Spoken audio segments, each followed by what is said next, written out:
সাতক্ষীরার লক্ষ্মীদারি সীমান্তে নজরুল ইসলাম গাজী নামের এক কৃষককে ধান চাষে বাধা দিয়েছে ভারতীয় সীমান্তরক্ষী বাহিনী বিএসএফ। এই নিয়ে বিজিবি ও বিএসএফের মধ্যে পতাকা বৈঠক অনুষ্ঠিত হয়েছে। রবিবার 12 জানুয়ারি দুপুর 1টা থেকে 2টা পর্যন্ত লক্ষ্মীদারি সীমান্তের 3 নং মেইন পিলার, 2 ও 3 নম্বর সাব পিলারের মধ্যবর্তী সৈন্যরেখায় বৈঠকটি অনুষ্ঠিত হয়।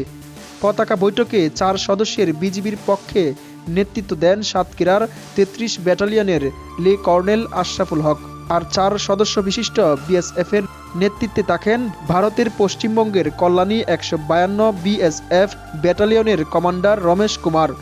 লক্ষ্মীদারি গ্রামের শাহিন গাজী জানান, তার বাবা নজরুল ইসলাম গাজী তাদের বাড়ির দক্ষিণ পাশে প্রায় 1 বিঘা জমি ডিসিআর নিয়ে দীর্ঘ 50 বছরের বেশি সময় ধরে ফসল চাষ করে আসছেন।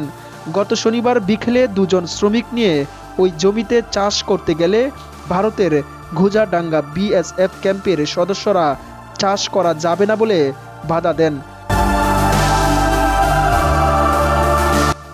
ওই জমি ভারতের বলে তারা দাবি করেন। বিষয়টি সদর উপজেলার ভুমরা বিজিবি ক্যাম্পের টহলরত সদস্যরা জানতে পেরে ঊর্ধ্বতন কর্তৃপক্ষকে জানান।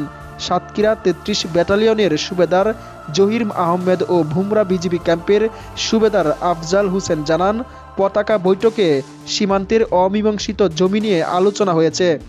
উভয় দেশের সার্বিয়ারের নিয়ে জমি মাপা হবে।